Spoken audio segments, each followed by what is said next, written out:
Hello and welcome into the 24/7 Sports Football Recruiting Podcast. I'm National Recruiting Analyst Cooper Petagna alongside 24/7 Sports Director of Scouting Andrew Ivins. We got a great show for you today right here on the 24/7 Sports YouTube channel. Jim Harbaugh, what's going on with that man, the Michigan man who just won a national title in Ann Arbor? Well, LA Chargers are calling. He's got his second interview with the Atlanta Falcons. We'll talk about that in a second and what Michigan might do if Harbaugh decides to leave for the NFL. Outside of that, 2023 five stars, not 2024, not 2025, 2023. We'll revisit the top 8 of the 24/7 Sports rankings in 2023, kind of see how those guys fared and what the future holds for those guys as well. And then we'll get to viewer questions. So we got a loaded show today, but we'll start as we always start. Drew, I believe you have one little thing. Well, Coop, we just finalized the 2024 rankings, and we had the early signing period, a lot of hay in the barn, but let's not forget National Signing Day, that traditional one, February 7th, right around the corner. And I was on 24/7 Sports this morning looking at the latest commit list. And Cooper, I think some teams are still adding some difference makers out there, right? It's a unique market. People have been in the transfer portal. They've pivoted to 2025 and for good reason. But take a look at Pittsburgh, landing wide receiver Tyreek Robinson out of Louisiana. This is a kid that a lot of people thought wasn't going to qualify. I think he's a baller, Cooper. And I was talking to someone there at Pittsburgh who thinks he could be another Tank Dell. State qualifier in the 100-meter dash, state qualifier in the long jump. Dude, you turn on this kid's highlight tape, he doesn't get tackled for 5 minutes. So I guess my one little thing is, while we're all focused on the underclassmen, we're all focused on the transfer portal, there's still some high school talent out there, and teams are taking advantage of this limited market, right? They're going to get some difference makers. Tyreek Robinson, a guy that jumps off the page for me. It's a saturated market, as you mentioned. February 7th would be the second signing day, if you want to call it that, or traditional signing day. So right around the corner, we'll have that covered here at 24/7 Sports. Drew, I kind of went through that as well this morning, looking at some recent names that came off the board. How about Robert Bourdon from Tennessee, the offensive tackle, formerly committed to Duke? He decides to flip his commitment to Texas A&M as Mike Elko goes from Duke to College Station. Drew, I like this one. 6'6", 290 pounds, offensive tackle. I think he could end up playing both sides. You think about the lacrosse background as well. So late in the game here in the 2024 cycle, but a couple names, Drew, that I think we might look back on maybe 2 to 3 years from now. It could be Tyreek Robinson out of Louisiana as a guy in Pittsburgh, or this Bourdon guy out of Tennessee that we look, hey, 2 to 3 years from now, that's really good talent identification and evaluation by both Pitt and Texas A&M there. Almost said Duke. Have to remember that. So there you have it. Yeah, go ahead. You almost said Tyreek Hill. That almost slipped out of your mouth, did it not? It did. Well, you know what? Watching the tape, hey, maybe some similarities. A really good player there nonetheless. Guys, just a reminder, make sure to like and subscribe as you are watching the 24/7 Sports Football Recruiting Podcast with Andrew Ivins and Cooper Petagna. New episodes out every Tuesday, Wednesday at 5 o'clock Eastern Time. We appreciate you guys joining us, especially as we will be your guides for everything you need college football recruiting as we shift now into the college football offseason. Drew, we talked about it in the beginning of the show, kind of led with it, so let's not bury the lead. There's been a lot of smoke over the last couple years about Jim Harbaugh flirting with the NFL. Is he ever going to make a return there? Now, after bringing Michigan a national championship, it almost seems imminent at this point in time. Reports coming out that the Chargers, Jim Harbaugh, are within striking distance. He brought his family out to L.A. For his most recent interview. Other reports coming out that he'll actually have his second interview today with the Atlanta Falcons. So it seems like there will be some options for Jim Harbaugh. We've been down this path before. We don't want to say that, hey, this is happening because, like I said, there's been times where Jim Harbaugh has tested the NFL waters as recent as last year, and nothing has come of it. Drew, if he does go, though, right, we've seen the roster turnover at places like Alabama. We've seen it at Washington. We've seen it at Arizona in the wake of a guy like Nick Saban departing the Crimson Tide. I don't know if I get that sense or feeling of if that would happen at Michigan, because it seems to me like the most viable option is already in the building. Yeah, I mean, me and you kind of hashed this out this morning in the pre-production meeting in terms of, I know what you're going to say, Sharon Moore, right? He's already in the building. He has been there in Ann Arbor. He was the quote unquote head coach for a few of those games where Jim Harbaugh had to sit out. And I think you brought up the key point. If Michigan wants to keep that roster in place, keep a guy that the players know, someone that they're familiar with, someone that has been the face on the sidelines. And I think, Cooper, the other thing you brought up is you look at Michigan's roster, right? That projected two deep. It's a bunch of guys where it really wasn't high profile recruitments. Michigan is a player development program, and they've supplemented here and there through the transfer portal, but they're the ones that go and recruit guys with the vision of, all right, he's not going to be ready year 1, year 2, but year 3, year 4, year 5 down the line, he's going to be a big time contributor for us. So when you look at Michigan, I don't know if it would be like Alabama in terms of, okay, everyone smells blood in the water and they're going to go try to make a run at some of these guys. I just don't know if there's a Caleb Downs or a Caden Proctor. Now, this isn't saying that Michigan does not have talent. I'm not sure how many of those back channels have been worked, especially when you also consider the other openings we've had since the new year, Arizona, Washington. So, I think Sharon Moore would make the most sense, and I believe you agree. Yeah, Sam Webb, who covers Michigan for 24/7 Sports, quote unquote, said overwhelmingly likely that Sharon Moore would be the choice if Jim Harbaugh were to leave for the NFL. Drew, I think it's the right move. And listen, if I'm Ward Manuel, the AD over there at Michigan, obviously there's a lot of money on the table for Jim Harbaugh right now. Over $11.5 million annually is what is being offered over 9 years for Jim Harbaugh right now to stay in Ann Arbor. But if I am Ward Manuel, we might have the right candidate in-house, but Michigan is a one-of-one job. I truly believe that, and especially coming off a national championship. You would have to do it quietly, but I have to believe that people, the decision makers there in Ann Arbor, are quietly maybe tossing out some lines out there and kind of seeing what comes back. Drew, if they did open this up, very hypothetical, right? We are getting ahead of ourselves. But if they did open this up, and let's say Sharon Moore was out of the picture for whatever reason that you'd like to decide, is there an external candidate out there that you think maybe makes sense, at least on paper, for this job? I mean, I was looking for some hot boards on the Michigan Insider and, I don't know, a variety of different places. I've seen Brian Kelly's name mentioned, which is certainly interesting. Obviously, the LSU head coach who was at Notre Dame. Lance Leipold's name's been mentioned. The one that stands out to me, Chris Kleinman at Kansas State, what he did at North Dakota State, where we think he has that K-State program headed. I think he's a guy that develops talent.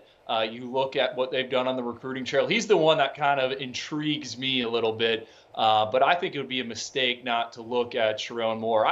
Coop, any of those jump out to you? I thought about this long and hard. I really couldn't come up with a name. Yeah, no, I like both those names that you brought up with Leipold and Kleiman. The one that I think would be a little bit pie in the sky, and I'm not even suggesting that Michigan would even go this route. I've always been infatuated with the idea of Luke Fickell, really back when he was at Cincinnati, with what he could do with the resources at Michigan. Now he's at Wisconsin. I don't see that happening. Luke Fickell has proven to be one of those guys pretty calculated in terms of his landing spot, his vision for himself, and where he sees himself long term. So I've always liked that idea. I don't think that's going to happen. I think what's most likely to play out here, I think Jim Harbaugh does end up leaving for an NFL job. I think LA probably makes the most sense. We know he kind of has a connection to that area as well. I think Sharon Moore's a guy. And Drew, the other part of this that we haven't talked about, Jim Harbaugh was suspended 6 games this season, right? So in all of that has happened this year between the NCAA probe and everything that came back and the sign stealing scandal, somehow, some way, this could end up being a blessing in disguise for Michigan, that a guy like Sharon Moore gets the opportunity to be at the helm of a program like Michigan for an extended amount of time during a championship run. Now you got a guy that, is potentially walking in to one of the best opportunities in all of sport, and he is somewhat ready for the job, understanding the expectations. kind of crazy when you think about that, Drew, how this could turn out for Sharon Moore. And it could be one of those where it's just a nice passing of the torch from Jim Harbaugh to Sharon Moore. Yeah, I didn't even know he's only 37 years old, right? Coached up to offensive line units that won the Joe Moore Award in 2021, 2022. And, you could make a case that they should have won it in 2023 based on what Michigan did on the ground in the college football playoff. No, you mentioned Luke Fickell, right? Remember Luke Fickell's path at Ohio State, took over as an interim coach, and he's gone on to do great things. It seems like it would be some similarities between him and Sharon Moore, just in terms of, all right, they put in the work, and then now they're ready to go. So we'll see what happens. A lot of smoke around Jim Harbaugh right now. Something could happen today. Maybe it will play out a little bit longer, but all eyes on Ann Arbor right now. Drew, a couple of the names that we kind of mentioned earlier, we didn't mention any names, but we talked about potential kind of roster defense for a guy like Sharon Moore if he does end up getting the Michigan job. Will Johnson, right? Certainly a guy that continues to increase his name recognition, and a guy that could be a potential first rounder down the line. Keon Sabb, who has played well for Michigan. Kenneth Grant, the big man in the middle on the defensive line. And then the new guy, Jaden Davis, at the quarterback position. Certainly eyes would be on him. Guys, I told you about Tuesday and Wednesday. Just a reminder, Monday, well, we got some programming as well. How about the College Football Recruiting Show hosted by Emily Proud, and a lot of great other talent on there as well. Carl Reed, Smoke Dixon, and the rest of our great crew at 24/7 Sports. Guys, I've said it once, I'll say it again. Please make sure to like and subscribe to the show. Great content being brought to you by our team here at 24/7 Sports. Drew, we're always looking ahead. We talked about 2025 yesterday, the quarterbacks, some of the quarterbacks coming off the board, what's really going to shake out there. We had Tom Loy on the show. It's so easy, I feel like, in this industry to kind of continue to have tunnel vision, right? We talk about 2024, we move on to 2025, and then we go on with our lives. I like revisionist history, and I think as the evaluator, it's one of the most beautiful things that you can open your eyes to is what did you get right, but more importantly, what did you get wrong and why you got it wrong. Now, we are only 1 year removed from the 2023 class, but it's a great exercise to go back and say, hey, how have these guys performed in year one, and maybe what was our projection for an immediate return versus a long-term return. So that's what we're going to do right here at 24/7 Sports. We got our director of scouting right here to add some great context to it, but we're going to go 1 through 8, and right here, the highlighted names. How about this already?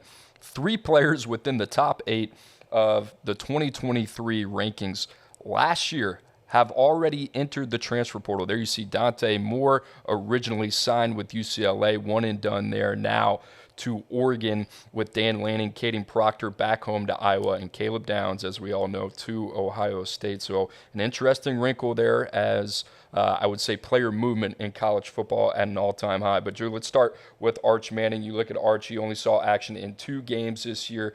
Was really Texas's third-string quarterback behind Malik Murphy. Started to get, I guess, a little bit more credibility as kind of the solidified backup late in the season. I'm sure there are a lot of balls in the air for Steve Sarkisian to juggle there, not only with his roster, but the psychology of the locker room as well. So not a lot to go off of, Drew. I guess I'll start here.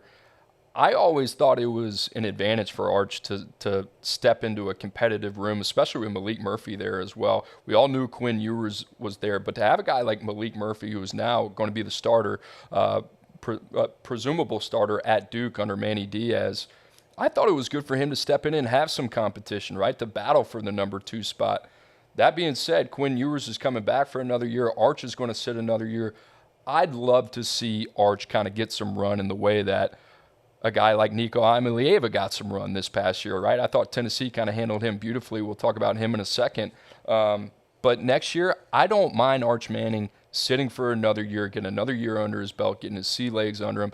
But I think at some point, Drew, I think Texas, maybe this offseason as they get past the spring, they're going to have to start thinking about, all right, how do we get Arch involved a little bit? Not so much packages, but, hey, if we got a 3-possession lead going deep into the third, let's try to get this guy some snaps.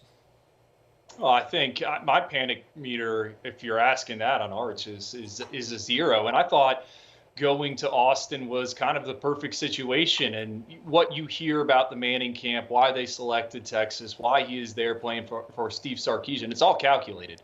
I thought this was well thought out. Not surprised we didn't see much of him. And I think in 2024, like you said, there's no longer concern about a redshirt season or anything like that. I think he gets in the games a lot more, and he's going to need to. And we talk about it all the time with college football.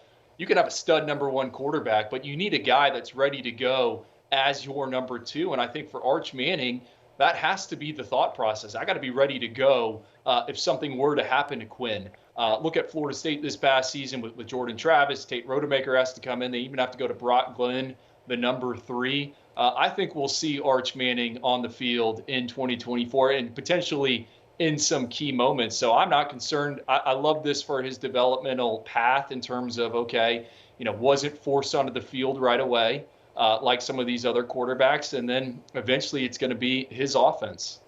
Yeah, the other point that you bring up is you think Arch Manning will play in key spots next year. Quinn Ewers has been dinged up, right, throughout his first 2 years in Austin. I wouldn't be surprised either if Arch maybe has to step in, spot duty, start a game or two to get through the season. Long season now. You think about the 12-team college football playoff as well. That comes into the picture. So Arch Manning, very little panic here at 24/7 Sports about the future of his development as well. Now another quarterback at number 2, how about Nico Imalieva? And a guy that, Drew, I thought, quite honestly, you think about the timeline of Nico in Tennessee and the expectations.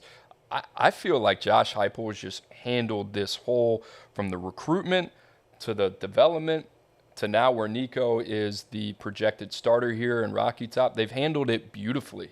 And you think about Nico getting run, right, in the Cheez-Its Bowl against Iowa, and Iowa defense that ranked number 4 in the country, and Tennessee ends up putting up 35 points, winning that game 35-0, and Nico runs for 3 touchdowns. Now you got a guy with some confidence heading into the 2024 season as well. Drew, I think it's important to remember, Nico didn't play a lot of ball as a high school junior and senior, so this was a guy that I think needed to sit. Like I said, I think Tennessee's had a plan. Sometimes that plan gets shot to hell just based on circumstance and who's available and who isn't. But good fortune for Tennessee is that Joe Milton was able to get through the year, and now you feel really confident about what you got in Nico heading into 2024. Well, I think he raises the ceiling of that offense. And a lot of fans probably didn't know that Nico is that athletic in terms of his ability to take off and run and find the end zone. And we were, flying to San Antonio kind of in the middle of that bowl game, and then you land, you check the box score, and it's like, whoa, 3 rushing touchdowns for Nico. Cooper, do not forget, he could have played college volleyball somewhere. He was a guy that was on the freaks list. I mean, if you've ever been around him, he's an imposing frame, and he's just athletic. And he's a guy that played 7-on-7 in the pajama pants. I'm ready to see him go in 2024. I think he is right on schedule. Was a little surprised kind of early on in the season. They didn't utilize him a little bit more, but Joe Milton was the individual. And then you look at Tennessee's offense. We talked about it on Tuesday's show. Lance Hurd coming over, John Campbell coming back. You think those are the bookend tackles? They return a lot of options at wide receiver. I think he's going to make some noise in 2024. Yeah, protecting their investment there with Lance Hurd coming over from LSU in the transfer portal, one of the best tackles available. Drew, the other thing about Nico that I love is I think he has some magic to him in terms of his ability to navigate the pocket. I remember writing the report on Nico as a senior coming out. He kind of reminded me of Bryce Young, not from a physical stature standpoint, obviously, but you think about Bryce Young, and one of his special traits was his ability to continue to extend the play as well within the pocket. Nico, I think from the athleticism standpoint as a runner, quite honestly, that kind of surprised me. We didn't see him do an awful lot of that out of high school. Maybe that's something they lean on as he takes the reins here in 2024. Maybe not. Maybe they try to keep him in the pocket, keep him clean a little bit. All right, Drew, going to number 3, how about Keon Keeley, the number 1 defensive prospect in 2023? 0 snaps at Alabama this past year. Big old goose egg. Well, guess what? He played behind Dallas Turner, projected first-round draft pick in the 2024 draft, and also Chris Braswell as well. So we talked about that edge room in Tuscaloosa, and obviously they're loaded with talent. Drew, I love Keon Keeley, and a lot of the time we talk about the player and we talk about the physical upside. Truth of the matter is, if they are ranked inside the top 5 or in this category, we're having this conversation, that means they check every box, right? And Keon Keeley was a box checker to the highest degree. He had a phenomenal week in San Antonio last year. He dominated that setting. This is a guy for me I get excited about. You and I really talked about this. You think about players that could potentially benefit from a coaching change from Nick Saban to Kalen DeBoer, and everybody thinks about offense and Kalen DeBoer. How about Alabama? And you think about Braylon Trice and ZTF and some of these guys that they had at Washington as 3-4 stand-up outside linebackers. You and I and the rest of the scouting team, we had a lot of conversations. What is Keon Keeley? Is it a 5 technique? Is he going to play in a 3-point stance? Do you play him standing up? And I think you and I agree on the consensus that this guy is a lot more comfortable standing up off the edge, playing in a 3-4 system. I think we'll see that from Keon Keeley, and I expect a huge year, not only out of him, but Yanze Pierre as well. Not to say that these guys wouldn't have been successful in the defensive scheme of years past under Nick Saban. I just think this one personally kind of suits these guys' talents a little bit better. I mean, certainly concerning, number 3 prospect in the class, 0 snaps as a true freshman, but we said it, as you alluded to. I thought Alabama was kind of an odd fit for Keon Keeley in terms of what we saw him do at Tampa Berkeley Prep. You know, I thought he was maybe more of a guy that would be better suited to play right away in a 4-man front as opposed to a stand-up guy. And I know he did it a little bit at Tampa Berkeley. And then now Kalen DeBoer's coming over. You mentioned the pass rushers that have come out of that Washington program really over the past 2 to 3 years, and I know you recruited some of them when you were out there on the West Coast. I'm feeling better about Keon Keeley and what he could be now that Kalen DeBoer is the man running the show in Tuscaloosa and bringing over a ton of that staff from Washington. So 2 things for me. I want to read the practice reports coming out of spring practice there in Tuscaloosa, and then I want to see if Keon Keeley potentially looks around, you know, if anyone's kicking the tires on him. I remember a kid that was committed to Notre Dame, you know, Florida State, a bunch of other schools were involved in him. And I thought Alabama initially kind of was a weird fit for Keon Keeley. So I'm excited that Kalen DeBoer coming over with that defensive staff there in Tuscaloosa. I mean, I'd be shocked just, you know, thinking about where he was physically when he came out as a senior and where he's going to be at this point. You talked about spring ball. I think that's a really good barometer of kind of reevaluating and kind of, you know, getting the calibration of, all right, and now we got to adjust the expectations of a guy like Keon Keeley. Drew, I expect Keon Keeley to emerge next year in Tuscaloosa as really a guy that could be a potential face of that defense, right? We've talked so much about the importance of that jack linebacker position. Dallas Turner, you go down the list and long lineage of guys that they've had, Will Anderson before him. That is such an important position, but it's also an identity position within that program, and it was under Nick Saban. To me, Keon Keeley, I thought out of all the guys that we really had, I thought he was a clean prospect. I thought he could have played early if circumstances would have allowed. I'd be shocked if this guy is not turning heads next year. And then you'd almost want to dig into it a little bit more and say, hey, is something off here with this situation? I'm tuning into the Alabama, what is it, A-Day on ESPN? Like, you can just pencil that on the calendar right now. I want to see what he looks like out there. Well, here's the deal. To add context, I brought up Yanze Pierre earlier. Yanze Pierre, guess what? 0 snaps too, right? Jaquavius Rousseau, another guy that we liked in the top 70 of our rankings last year, did not play either. James Smith had a couple snaps as well. So you think about the talent, you think about the depth of the front 7 of Alabama in a place like Georgia. It's not actually an indictment on some of these young guys if they're getting run, but certainly a situation where we'll have our eyes on Keon Keeley, Yanze Pierre, the rest of the group as well. All right, Drew, moving on now to another quarterback. How about Dante Moore, man? This guy took over week 1, was inserted early into the game, into the season, roller coaster, right? Benched, I think, middle of the season, week 6, week 7, first 3 games he played well, tailed off there at the end, came back late in the season, never was really kind of able to put it together. Ethan Garbers took the reins back. It just felt kind of wonky at UCLA. You know, I think on paper I liked the fit a lot more when it initially happened. And then you think about Dante Moore being put in a position, he's playing early. And Drew, let's face it, right? Like, looking back on it, if there's one player that you were to ask me at that position that I thought would be able to handle the pressure of playing early, I would have said Dante Moore. Now, you look at the tape, especially the tape against Utah, a lot of internal pressure, a lot to put on the shoulders of a young quarterback. Maybe the environment wasn't the right situation for him. Fascinating. You fast forward a year later, he's now at Oregon, which he was originally committed to out of high school. He's going to have a year to sit behind Dillon Gabriel. So now he kind of gets this redshirt year back. He's kind of doing the timeline in reverse. I don't know, Drew. Like I was thinking about this earlier, you think about a quarterback and a quarterback's confidence. It's a really delicate thing.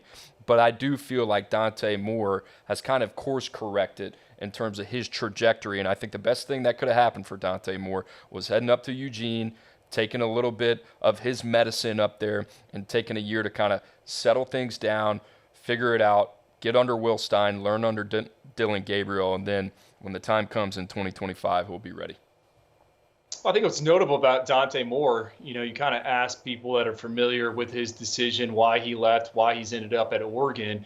You hear that he wants to get better, right? He wants to go somewhere where he can learn and he can be developed. And I think that says a lot. I mean, he's a kid who played in some big moments as a true freshman. And it's not like, oh, I'm transferring where I need to be the number one. He is completely different. He wants to hit pause, get that confidence back, like you said, and then be ready to go. So I kind of love this move. And, 4 games he could appear in and you could still redshirt him. And I think if you're Oregon, God forbid something happened to Dillon Gabriel, you got a guy that started 5 games that can step in. And I don't know, Cooper, people pick apart his freshman season there at UCLA. I think PFF still had him with 15 big-time throws. I thought there were flashes on there. You said it. The offensive line didn't really set him up for the most success in terms of pressure. This is a guy that was up in Detroit and, was protected well throughout his career there. Won 40 games, went 40-11 as a 4-year starter. So I'm not worried about Dante Moore at all.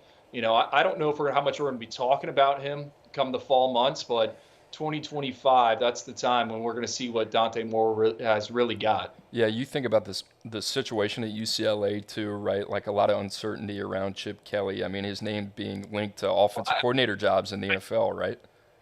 I think they had to play him, right? They had to play him. I mean, from what me and you have heard, the NIL figure, you got boosters that pony up for these guys, and you're not winning games. It kind of forces your freshmen onto the field, whether they're ready to go or not. Well, structure matters, right? And having the backbone. I'm not even really talking about Chip Kelly here, but we just talked about Nico. You think about the expectations. Nico was really, at least in my mind, the first quarterback that I can remember that signed this big NIL deal, especially right out of high school. A lot of expectations for him. Joe Milton throughout the year was pretty shaky, up and down. You got to give a lot of credit to Josh Heupel because there's people like me, Drew, quite honestly, who know the talent of a player like Nico Imalieva. And you think about Tennessee and all the potential that they have. I was calling for Nico to start that UConn game late in the season. I was ready to kind of see what he had. Guess what? There's a reason guys like Josh Heupel and other coaches who get very well compensated do what they do. I think as a personnel mind, you're always ready to see what you got, but you have to put these guys in the best position to be successful. And tying that back in to Dante Moore. Dante Moore is a guy we saw a little bit of Ethan Garbers right in week 1. And then after that, it's a quick change to Dante Moore. You start him for 6 weeks. You go through the expected growing pains of a true freshman starting quarterback, and then you sit him. And now it's kind of it's a strange feeling you get about Dante Moore and his potential development that's ahead of him. But the good thing, like you said, Drew, gets to reset in Eugene. I think that's the best thing for him going forward. So 3 signal callers within the top 4. We've talked all about them here, Drew. All 3 of them couldn't have taken any more different paths than what we've just talked about. So that's going to be fascinating to watch. How about the offensive tackles? Because we got a couple here. Caden Proctor comes in as a true freshman from Iowa, our number 1 rated offensive lineman in 2023. And Drew, I think fair to say that he met expectations. Also fair to say that he went through his growing pains starting every game in the SEC as a true freshman at the left tackle position. That's a hard thing to do. It's a hard thing to do in the SEC West. So after 1 year playing under Nick Saban, he's now back at home with the Iowa Hawkeyes. Drew, I kind of like that fit as well. Iowa's got a lot to figure out in terms of what they're are going to be from an offensive identity standpoint going forward. But that being said, this is not a total shock. I wasn't surprised. I think we thought Proctor was one of the most day one ready prospects available in the 2023 class. Obviously, he kind of went through a little bit of everything last year. But that being said, man, you think about his outlook going into year two. It's hard to find offensive linemen that have that type of experience at 18, 19 years of age. He's the first one so far where you're like, yep, first round pick, correct? I mean, this is a guy that you feel the best about, especially with him heading to Iowa. And we know what they do in terms of player development. We know what they do in terms of that strength program. I think early on, you look at the PFF grades, you watch the game. Yeah, there were some lumps in there, but he played his best football down the stretch for the Crimson Tide. This is the guy we thought he is. You know, it's going to be, I still think, and we're going to get to him here in a second, him and Francis Mauigoa. You want to talk about a ton of internal debate behind the scenes about which guy we wanted as our number one ranked tackle in that 2023 cycle. I think we got it right so far, but him and Mauigoa, I think, are going to go back and forth, back and forth. Zero questions about Caden Proctor coming out of that inaugural campaign.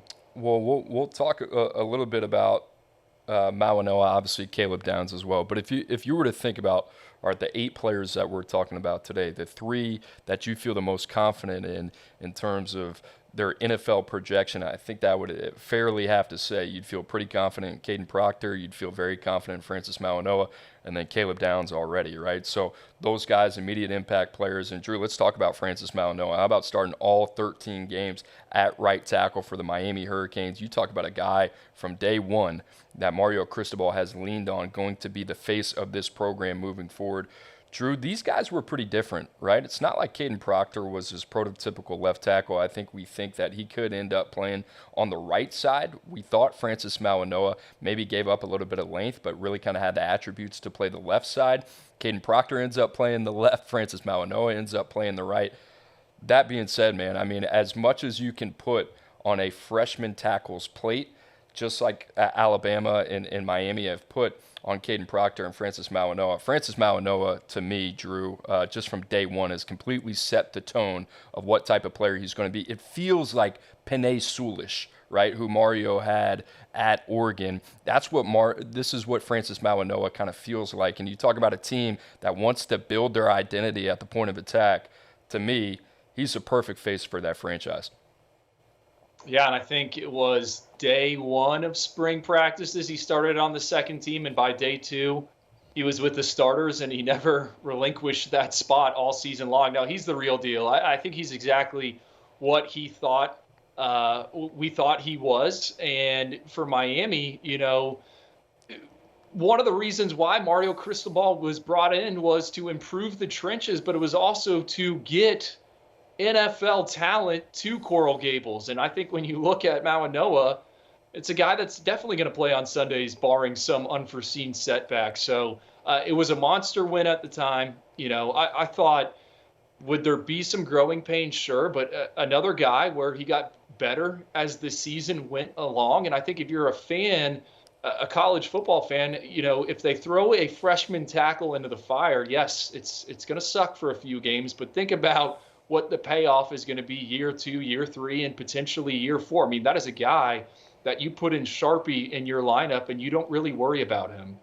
Yeah, pretty tremendous thinking about Mauigoa and also Caden Proctor. You think about the year before, Will Campbell, Emory Jones. I mean, those guys, they take their lumps, right? That's part of playing big boy football. But you think about that payoff. You talked about that. How about LSU? Joe Moore Award finalist there. Miami, Alabama trying to get it right on the offensive line. We go back to the skill position. How about Zachariah Branch, man, who captivated college football for a couple weeks every time he touched the ball, Drew. I remember you get on social media, people are like, man, I have not held my breath like this watching a guy like Zachariah Branch, maybe since Reggie Bush played football. That's the type of impact he had. He was the only player in the country that had a kickoff return for a touchdown and a punt return for a touchdown last year, Drew. He was 4th in receiving on a loaded USC skill position. Drew, the expectations for this guy were through the roof. I think the only thing that really kind of gave us pause is this ranking for this caliber of player at that size, it just felt like a lot. But every time you dug in deeper, there were no holes in his game. And then the other part about this, Drew, that I think is important, you bring up the special teams, right? And he is special on special teams. So if you want to validate the ranking a little bit, it's not only what he can do as a utility piece in your offense in the passing game, but the way that he can change a complexion of a game just like that when it comes to return specialists is kind of what makes Zachariah Branch unique. We saw a little bit of that as a freshman. Flips the field, chunk play machine. You mentioned it. I mean, he's what, under 5'10". I think one of the reasons why we felt so comfortable putting him where we did in the rankings is because he's rocked up, he's muscled up, and he was a guy that was on my freaks list in that 2023 cycle. Someone that power cleans 315 pounds. I mean, if you spend time around him, and you can't really see it in the pads, he is thick. And you knew he was going to be able to get on the field in some different way. I think we oftentimes overlook the ability to play special teams. You brought it up. I mean, his just how he can make a chunk play when you need him. I think the sky is the limit for Branch. And Coop, I'm going to throw this at you. Where would he rank amongst the wide receivers in the 2024 cycle? Because think about it, we got 3 in the top 10. At the top, Jeremiah Smith, Cam Coleman, and then you got Ryan Williams. I think he might be number 4 for me. I think but you can make a case to be 3 or 2. Yeah, I think the case for me would be either 2 or 3, right? I think the other thing that you go back to is his ability on special teams. That kind of makes him different. You look at Jeremiah Smith, not known for his return ability. Same with Cam Coleman. The one guy that he kind of fits into the same bucket with a little bit when you're considering all these guys is a guy like Ryan Williams, who's definitely a guy that's a game changer. But Drew, you talked about it. You talked about the frame a little bit. You talked about his ability to have an immediate impact at the next level. You wonder a little bit, okay, what's the upside kind of look like? But even if Zachariah Branch were to stay on this same trajectory, this would be a guy that would be highly coveted, especially in the NFL ranks. I think the combination of what Cam Coleman can give you from a size, speed, athleticism standpoint would probably be too hard to pass up. That being said, what do we have? Ryan Williams at number 8? I'd probably slide Zachariah Branch right there. He wouldn't be too far. And you know, the other thing about this is, right, like beauty's in the eye of the beholder, right? That's me. I might have him at 2 or 3. You might have him at number 4. There might be somebody who says, you know what, I like him at number 1. It all kind of depends what your vision is for the player, and then obviously the type of people and type of skill players and compliments that you're going to surround him with as well. So good hypothetical question. Love that. And Drew, the last one here, needs no introduction. How about Caleb Downs, PFF darling, a guy that was a freshman All-American, maybe the smartest, toughest, most instinctive player in all of college football, a guy that was being compared to All-Pro Minkah Fitzpatrick, who also was one of the best players in Alabama history, I think you could say, in terms of the secondary. So a lot of high praise for Caleb Downs. One and done in Tuscaloosa. He ends up transferring to Ohio State. I mean, what more can you say about him, Drew? We talked about him as the safest prospect in 2023, and we said things like, well, he's more high floor than high ceiling, almost like it was a negative. Dude, this guy comes out and just absolutely delivers on every superlative, every description, adjective that we threw at him. And not only did he deliver, he exceeded on expectations. He's truly, truly special. That's exactly what I was going to say. Somehow he managed to be better than I thought he could be year one. I mean, SEC Freshman of the Year, led Alabama in snaps on the defensive side of the ball. I mean, take a step back and just kind of marinate on that. I mean, Alabama was in the college football playoff, and you can debate whether or not they should have been there. But on one of the more talented defenses we have seen in Tuscaloosa in recent years, this guy was the Energizer Bunny on the back end. I mean, it's kind of remarkable. And then you dig back into the profile.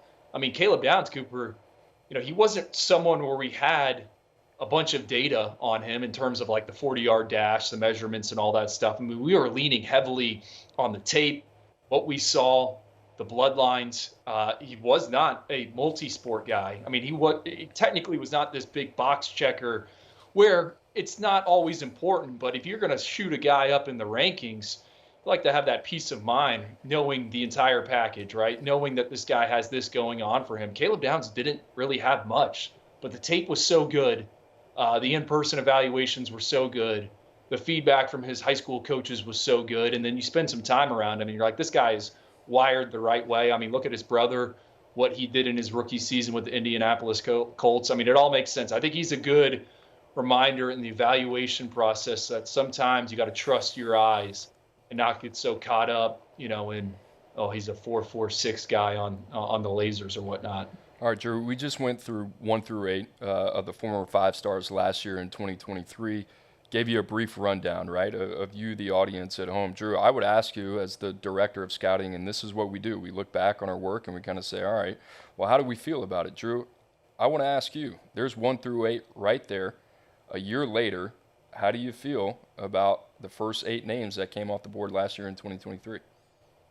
Feeling good. I think Keon Keeley's the big question mark for me.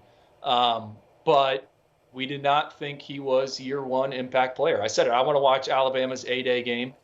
I want to see what Keon Keeley looks like physically and just read the reports in practice. Is he working with the 1s? Is he working with the 2s? You mentioned it, Yanze Pierre's there. I mean, these guys are playing behind Dallas Turner, Chris Braswell, who's headed to the Senior Bowl. I wouldn't be surprised if he makes some noise in some NFL scouting circles here in the coming weeks, and you start seeing him in those top 64 mock drafts, the first and second round mock drafts. So I'm feeling good about it. What about you? Because primarily, I think we got the 2 offensive tackles right. And I'm feeling fine about the quarterbacks. Yeah, I think Keeley's interesting. I feel good about Keeley because, 1, he hasn't transferred. I don't mean that as, negative. I just like the fact that he's staying the course. And things can change, and they can change rapidly. But we talk so much about the players, and I guess I don't know if I did a good enough job kind of tying this in earlier. I love so much about Keon Keeley, the person. We talked about him and his fit at Notre Dame. We thought that was an ideal fit for everything that Marcus Freeman has built that program up to be. Goes down to Alabama. Drew, I just think the way that this guy is wired, being around him in person, especially spending that week in San Antonio, that this is a guy that's got a better feel on the game, understanding the importance of balancing the long-term versus the short-term, and is not going to make an impulsive and emotional decision when it comes to his career, right? So the dust has settled a little bit after Kalen DeBoer. I like the fact that he's going to stick it out at Alabama. Like I said, we'll see what happens after the spring. But I also believe that these were conversations that had to have happened, right, with guys like Keon Keeley, Yanze Pierre, Quay Russaw, where they knew and they understood, hey, this is not necessarily a situation where we are going to expect to contribute and have an early impact at a high level, because we know we have guys like Dallas Turner and Chris Braswell we have a lot to learn from. So we'll see. I do feel good. I love the top 8. Mawanoa, quite honestly, I think it's a coin flip, but at the end of the day, I wouldn't be surprised 2 years from now if the 2 tackles are flipped. I feel really, really good about Nico. And like I said, a lot of credit to Tennessee in the way that they've handled that development. I feel completely comfortable with Arch Manning and his trajectory, and also feel like you talked about the Manning family earlier. I like the fact that these guys are on schedule. The only other one who's off schedule right now, to me, kind of feels like Dante Moore. We talked about the course correction a little bit. I'm really kind of fascinated to kind of see what happens with his trajectory, because we have not seen much of that, right? To play 6 games, go into the transfer portal, sit a year, and then come back.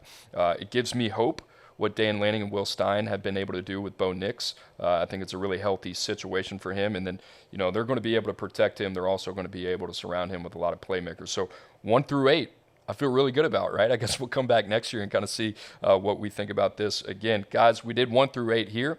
The good thing is we'll go all the way to 32. Next week will be 9 through 16, revisiting these 2023 5-stars. We hope you enjoy that. And guys, like I said, I've talked about the promotional schedule so much that I feel like you guys pretty much know it at this point. Thursday, make sure to tune in to the 24/7 Sports YouTube channel. Live programming. just, I'm not sure what it's going to be. You can shake it up, and one day it'd be me and Andrew. One day it might be somebody else, but we'll be there. I promise. 5 o'clock Eastern time. Make sure to join. All right, Drew, we're going to wrap this up with some viewer questions. We had some great viewer questions yesterday. We'll also talk about a quick little commitment as well in the 2025 class. But the viewer question today, I like this one a lot.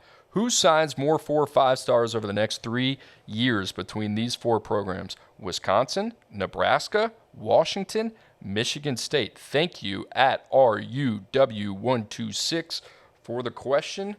Drew, what do you think?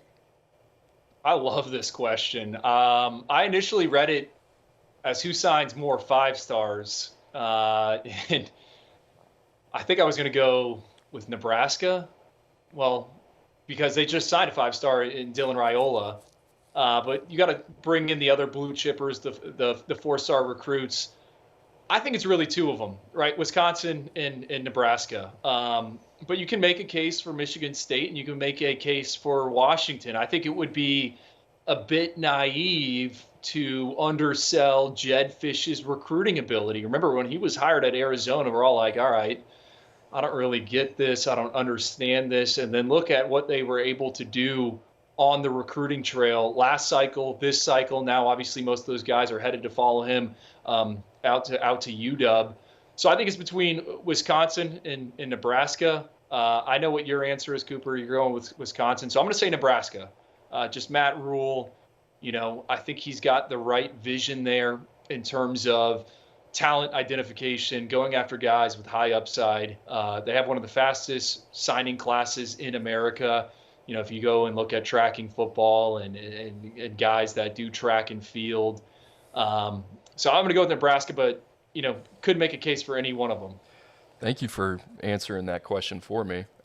We've gotten to the point where we do this so often now, and then we also talk throughout the week as well, that you can read my mind. Yeah, I'm going to go with Wisconsin. I love Wisconsin. Here's the thing. I don't even think Wisconsin's one of those teams that's like aiming to recruit from a public perception standpoint.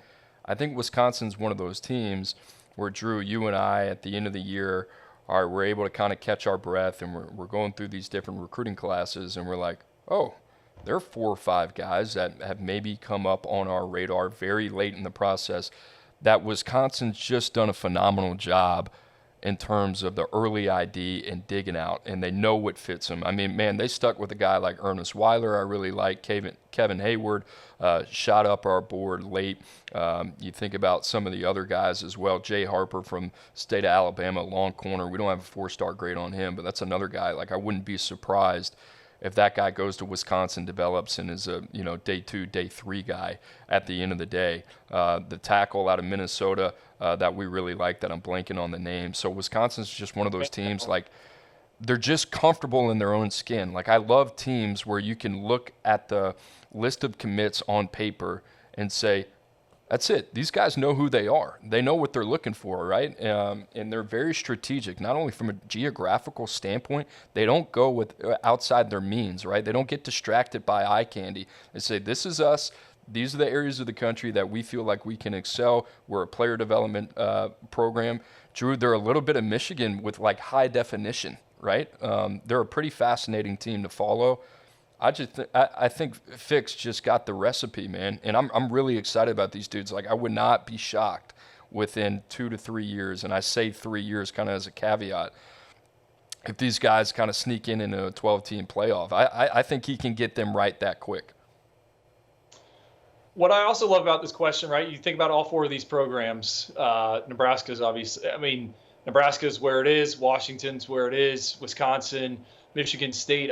Those are not exactly hotbeds for NFL talent. And if you pull the data in terms of where draft picks have come from over the past 5 years, I think the only one that's close to double digits is going to be the state of Michigan.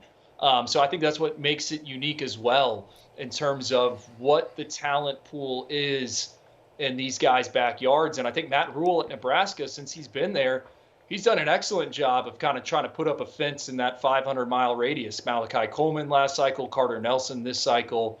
So I think that's what also makes this unique. What does Jedd Fisch do once he sets up shop there. I'm assuming they're going to be super active in the state of California. When he was at Arizona, they weren't afraid to go to Florida and look for some hidden gems. So, what about Michigan State? We haven't really discussed them and what they got going on there, too. I think there's a potential, but then you look at what that staff did at Oregon State, and it really wasn't a ton of 4 in 5-star prospects. Yeah, it's kind of funny because they were super portal heavy, like to start, and as he started building credibility on the field, I felt like Oregon State was at this point. They end up pulling Aiden Childs. They had a couple other recruiting wins as well. You're starting to look at Oregon State, and you said, all right, they're really starting to get the high school side of their recruiting process really starting to kind of get it ramped up a little bit, and then Jonathan Smith takes a job at Michigan State. So the culmination of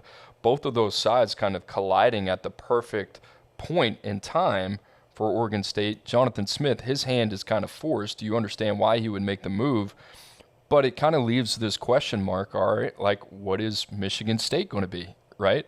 And I think Jonathan Smith has always kind of fit into this bucket where we have schools like Wisconsin and Nebraska, like these programs, they have to be card counters to a certain point, right? They're not going to win these battles head-to-head with Ohio State, Michigan, and Penn State.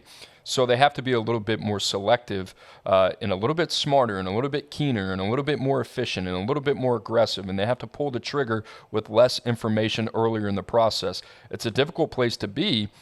But if you have the right resources in place and you also understand where you fit on the college football hierarchy, there's a lot of benefit to that as well. So I am pretty fascinated with the staff that has majority ties to the Pacific Northwest, how they're going to do in the Midwest. If I were them, Drew, I was looking through state by state NFL draft capital last year, like states that produced the most NFL draft picks.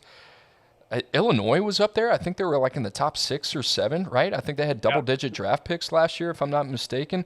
The Midwest, between Michigan, Ohio, Illinois, you even get into Indiana a little bit. Like, if you do it right, there's enough to go around, right? So I think, obviously, making the high school a little bit of a focal point, and I think that's what Fickell has done a tremendous job, is making the high school 60, 70% of what you do, and then sprinkling in the transfer portal, understanding where your weaknesses are, maybe based on geography of where you might have to add some different attributes to your roster via the portal. But I think all these programs like Matt Rule, Luke Fickell, Jonathan Smith, like they're all super crafty dudes. Like they're all have like a very keen awareness of kind of where their program fits, right?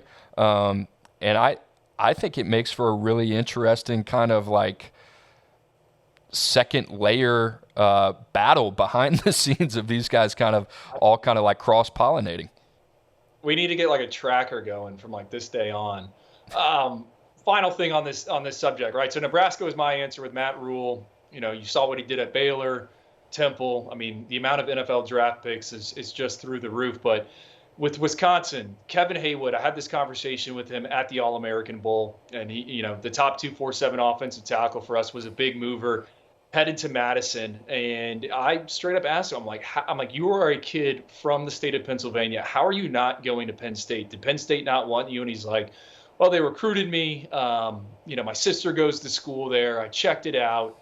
But then I visited Wisconsin, and I just fell in love with the city of Madison, and I'm paraphrasing here, and the direction that Fickell has that program going. So I think all 4 of these schools that we're asked about, Nebraska, Wisconsin, Washington, Michigan State, for them, it's important on getting in early on these high upside guys and finding people that fit your building. And I think what's crazy is all 4 of these head coaches have the capability of doing that. Oh, for sure. And like I said, it's going to be interesting to kind of see these guys duke it out over the next couple of years. Obviously, Matt Rule going into his second year of his tenure, same with Luke Fickell as well. Now you have Jonathan Smith arriving there too. So, Drew, there was also an early commitment this morning in 2025. We're still covering 2025 here. Ari Watford, the number 20 player in the country, the number 2 edge out of the Virginia area. He commits to Dabo Swinney and Clemson. We know Clemson not going to be overly aggressive when it comes to dipping into the transfer portal, right? So the high school ranks very important for them. Drew, a lot to like here. Over 6'5". I think he's got a 6'8" wingspan as well. Watched the tape yesterday. Got to write him up. A lot of tools there. I think this is a guy, best football ahead of him. Still a long ways to go, right, in terms of the physical, technical development as well. Nonetheless, love the idea of the player, and you can see why Clemson would pounce on this guy early.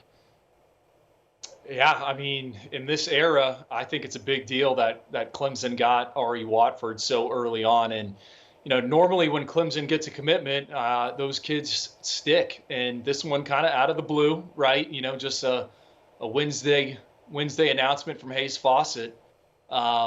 I think it's a big deal for sure, Cooper. And with Watford, you look at his sophomore tape compared to his junior tape. I thought he took a major step forward, and it's so early for us in the 2025 rankings, but he is one of our favorite edge rushers at this stage, and we'll see how it shakes out. But for Clemson, I mean, this is certainly one to celebrate, because like I said, I mean, normally when those kids commit, they end up sticking. I mean, they are part of that Clemson family. They're going there for the culture. They're quote unquote all in. And I think that's the term that Ari Watford used. So a big domino in my eyes. Dabo and the boys getting it rolling on the high school recruiting trail. Guys, that about does it for us. Please make sure to like and subscribe to the show. Remember, every Tuesday and Wednesday, you can find the Oyster Boys on the 24/7 Sports YouTube channel. Guys, we appreciate you joining us. As always, for Andrew Ivins, I'm Cooper Petagna. We'll see you next week.